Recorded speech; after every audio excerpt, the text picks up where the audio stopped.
صلو علی الحبیب صلی اللہ تعالی علی محمد۔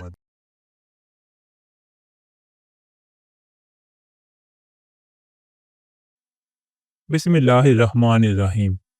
نبی کریم صلی اللہ علیہ وآلہ وسلم کا ارشاد ہے کہ تمام اعمال کا دار و مدار نیت پر ہے، اور ہر عمل کا نتیجہ ہر انسان کو اس کی نیت کے مطابق ہی ملے گا۔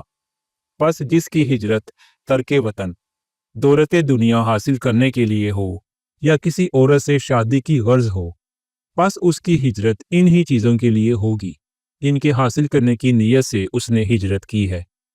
صحیح بخاری حدیث نمبر 1۔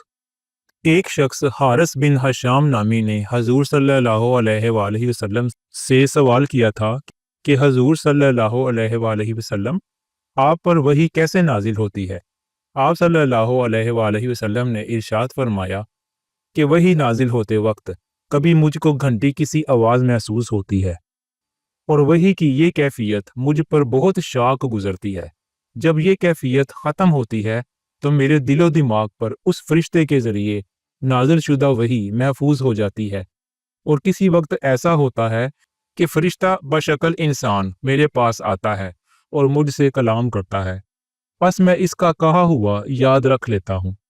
حضرت عائشہ رضی اللہ عنہا کا بیان ہے کہ میں نے سخت کڑاکے کی سردی میں حضور صلی اللہ علیہ وآلہ وسلم کو دیکھا ہے کہ آپ صلی اللہ علیہ وآلہ وسلم پر وحی نازل ہوئی، اور جب اس کا سلسلہ موقوف ہوا تو آپ صلی اللہ علیہ وآلہ وسلم کی پیشانی پسینے سے شرابور تھی۔